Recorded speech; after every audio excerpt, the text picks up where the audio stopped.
O astrônomo Carl Sagan define o termo cosmos como sendo tudo que já foi, tudo que é e tudo que será.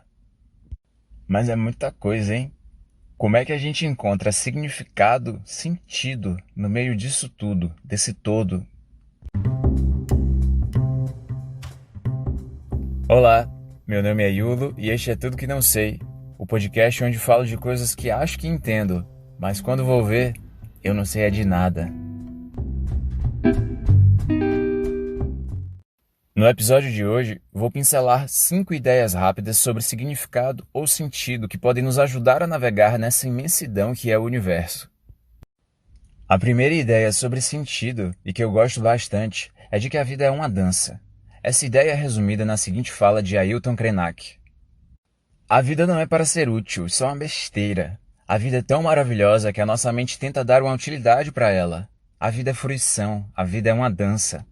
Só que ela é uma dança cósmica, e a gente quer reduzi-la a uma coreografia ridícula e utilitária, a uma biografia onde alguém nasceu, fez isso, fez aquilo, fundou uma cidade, inventou o Fordismo, fez a revolução, fez um foguete, foi para o espaço. Tudo isso, gente, é uma historinha tão ridícula. A vida é mais do que tudo isso. Nós temos de ter coragem de sermos radicalmente vivos e não negociar sobrevivência.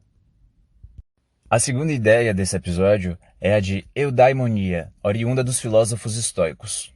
Eudaimonia é um termo grego que literalmente significa o estado de ser habitado por um bom daimon, um bom gênio. E, em geral, é traduzido como felicidade ou bem-estar. É um termo que busca apontar o que seria um estado de plenitude do ser. Os filósofos estoicos apresentaram muitas estratégias práticas para avançar em direção à eudaimonia.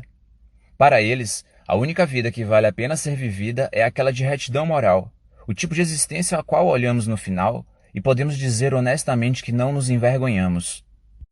Por isso, os estoicos consideram a virtude como necessária e suficiente para a felicidade. Sua Santidade o Dalai Lama também afirma que o objetivo da vida é ser feliz, mas essa é uma felicidade específica, baseada na virtude e tem um modo de ser atingida. O professor budista Alan Wallace diz: a busca desse tipo de eudaimonia, da ética, de cultivar o coração e a mente e de conhecer a realidade tal como ela é o grande propósito da vida. Passando pela virtude e indo para a realidade da vida, a gente precisa encarar um fato. As injustiças e violências que vemos no mundo podem ser um fator muito perturbador em nossa busca por sentido. Daí, chegamos em nossa terceira visão sobre significado. O filósofo alemão Hegel nos ajuda a entender o seguinte: o progresso nas sociedades nunca é linear, e essas sociedades podem ter que passar por uma variedade de reveses antes de avançar, um processo que ele chamou de dialética. Uma dialética é um termo filosófico para um argumento composto de 3 partes, que são uma tese, uma antítese e uma síntese. Ou seja, primeiro uma afirmação é apresentada, segundo, um contra-argumento é feito, e em terceiro, as melhores partes do argumento e do contra-argumento são unificadas num coerente todo. Tanto a tese, a primeira afirmação, quanto a antítese, o contra-argumento, contêm partes da verdade, mas são também exageros e distorções do todo, e, portanto, precisam se chocar, interagir, até que seus melhores elementos encontrem resolução em uma única síntese.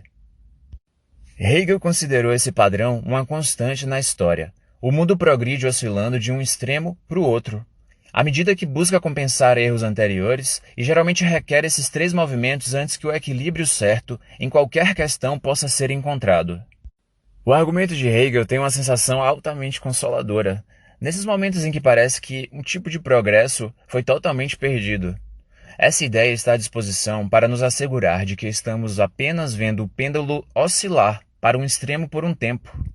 No entanto, Hegel também aconselhou sabiamente que isso era necessário porque o movimento inicial era cego para uma série de percepções cruciais.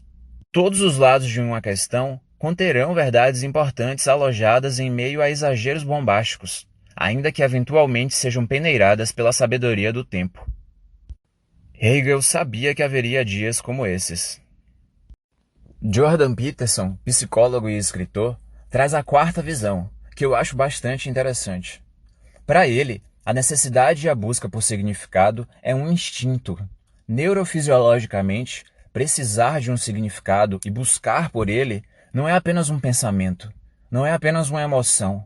Ter um objetivo significativo é um aspecto fundamental do ser humano, algo que brota de nós, independentemente da nossa vontade. Ter um objetivo significativo é vital, é empurrar a si mesmo o suficiente num caminho onde você é competente e está adequadamente fora de perigo. Porém, avançando com esforço, pois é bem nesse lugar, bem nessa trincheira, que o desenvolvimento contínuo pode acontecer. Para Jordan, o significado pode sim ser criado, mas é ideal que seja descoberto. Preste atenção em si mesmo ao longo do seu dia e descubra qual é aquela coisa que te ocupa por 10 minutos de maneira concentrada, onde você sente que está fazendo a coisa certa, na hora certa, no lugar certo, do jeito certo. Descubra e tente passar mais do seu tempo fazendo essa coisa. Sim, pode ser lavar louça. O psicólogo afirma, inclusive, que é melhor buscar por significado em vez de buscar por felicidade.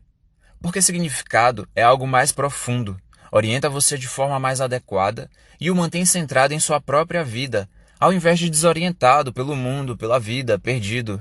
Assim, centrado, você pode se tornar útil também para sua família e sua comunidade. Família e comunidade importam muito, porque a adoção de responsabilidade para com elas implica na criação de um significado sustentável. Ou seja, família e comunidade formam um significado que se sustenta sozinho e que pode permanecer sustentado indefinidamente. Você sempre vai se importar com sua família. Assim, o significado torna-se uma proteção, porque a alegria é algo passageiro que pode ou não ocorrer em meio ao caos do existir. Mas a busca por significado nos orienta em direção a um propósito que vai sempre existir, esteja a alegria presente ou não. Ter um significado implica em ter algo para fazer e algo pelo qual vale a pena acordar, e isso é de fato o substituto para o vício, para o mal, para o desespero. Muitas pessoas derivam significado em suas vidas a partir da fé, da crença num Deus, da prática devocional e religiosa.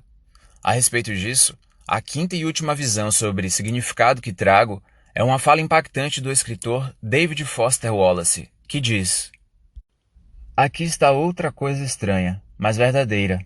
No dia a dia das trincheiras da vida adulta, na verdade não existe ateísmo. Não há como não venerar. Todo mundo venera. A única escolha que temos é o que venerar.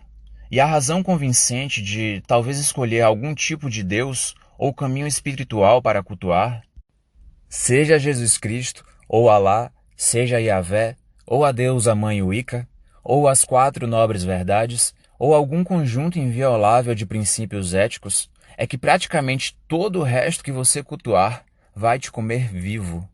Se você cultuar o dinheiro e as coisas, se elas são o seu real significado na vida, então você nunca terá o suficiente, nunca sentirá que tem o necessário. É a verdade. Cultue seu corpo, beleza, atração sexual e você se sentirá feio sempre. E quando o tempo e a idade começarem a aparecer, você morrerá 1 milhão de mortes antes que eles finalmente te velem.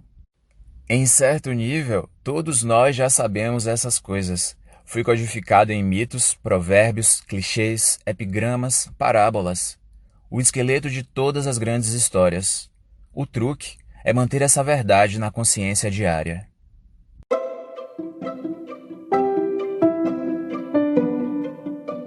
Por hoje é isso. Espero que você tenha encontrado um pouco mais de sentido através de alguma dessas ideias. Fique à vontade para me mandar uma mensagem, eu vou ficar muito feliz. Se quiser apoiar o podcast, assinar a newsletter ou conhecer um pouco mais sobre quem cria esse programa, euzinho, acesse iulo.com.br. Obrigado por me ouvir, fique bem, fique forte. Até a próxima.